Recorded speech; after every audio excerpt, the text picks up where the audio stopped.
balitang dapat abangan ngayong araw sa Alakdan News Update.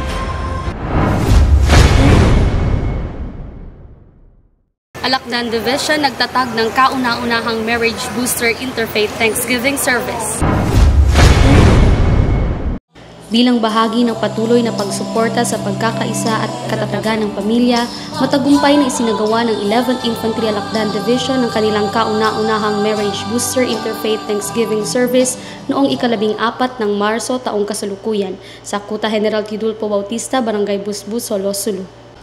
Ang makasaysayang seremonya ay dinaluhan ng 59 na mag-asawang militar at militar-sibilyan upang ipagdiwang ang banal na tipan ng kasal at palakasin ang ugnayan sa pamamagitan ng pagpapanibago ng kanilang mga sumpaan.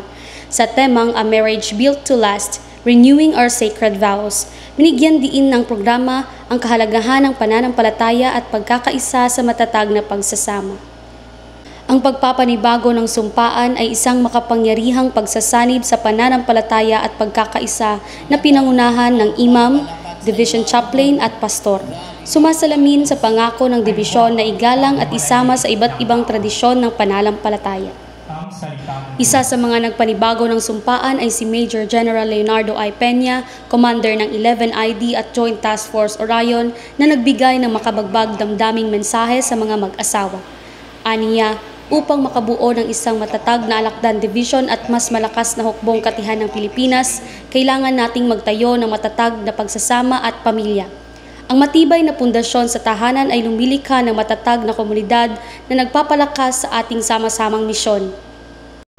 Pinasalamatan din ni Major General Peña ang mga mag-asawa sa kanilang dedikasyon sa pagpapanatili ng kabanalan ng kanilang pagsasama sa kabila ng mga hamon ng buhay militar.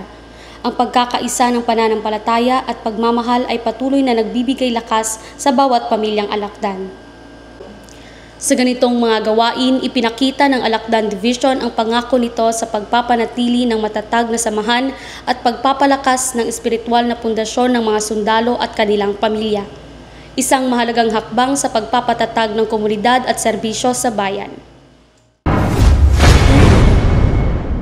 At yan ang mga kaganapan dito sa 11th Infantry Alakdan Division. Ako ang inyong Alakdan Trooper Private Lay para sa Alakdan News Update. Magandang araw at magsukot! Para sa karagdagang balita, maaari niyo po kaming sundan sa aming official Facebook page.